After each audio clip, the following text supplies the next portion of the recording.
This is not even a silent martial law. It is martial law without declaring it formally. You know, I'm really sick and tired of politics. Noon pa naman yan, before I naging vice mayor ako.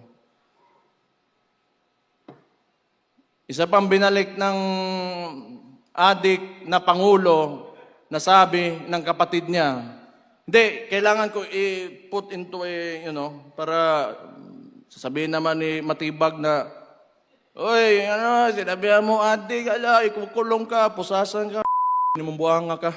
Para sa Pilipino, walang fake news, walang sinasanto, laban sa korap, laban sa abuso, para sa katotohanan, Pinoy Insight, boses ng Pilipino.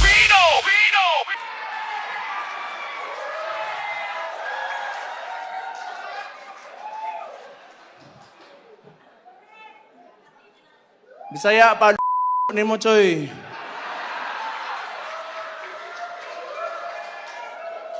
You know, tama si Mike eh.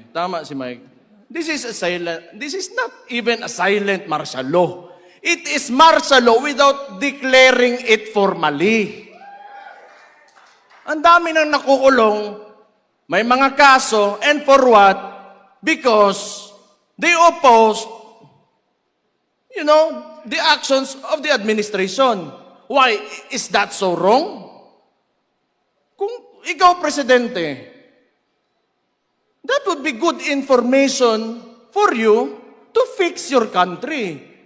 Because it could be right. It could be good for the country. Bakit ayaw mo ng oposisyon? Bakit ayaw mo na pagsabihan ka kung ano yung nangyayari sa lugar mo? Kasi baka kasama ka talaga sa nakaw. At ano sinabi? Hindi naman tayo magtataka. Lumabas na nga si Martin Romualdez. That was actually an admission that there are anomalies in the preparation of the budget. Ang sinabi niya lang, hindi siya ang mastermind. And who is higher than Martin Romualdez? Sino susunod? Sino paperman ng budget? Ferdinand Bongbong Marcos Jr. Adik Bangag. Sabi ng kapatid niya.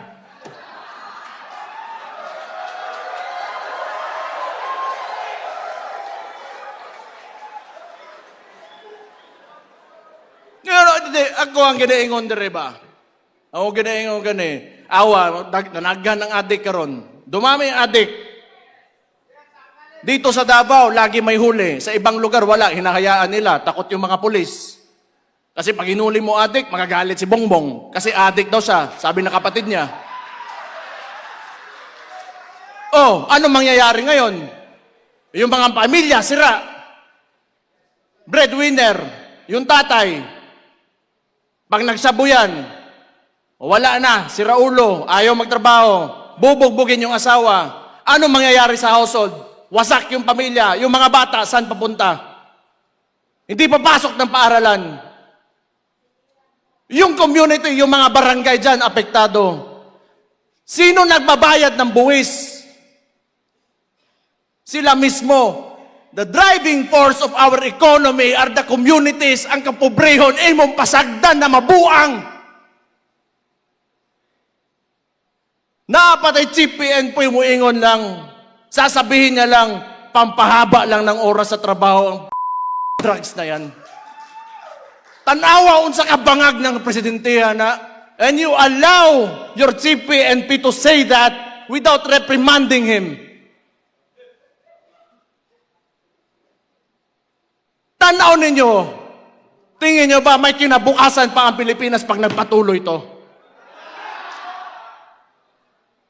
Tangtangan yung Marcos dito. Ako'y mapriso. Kitang tanan siguro.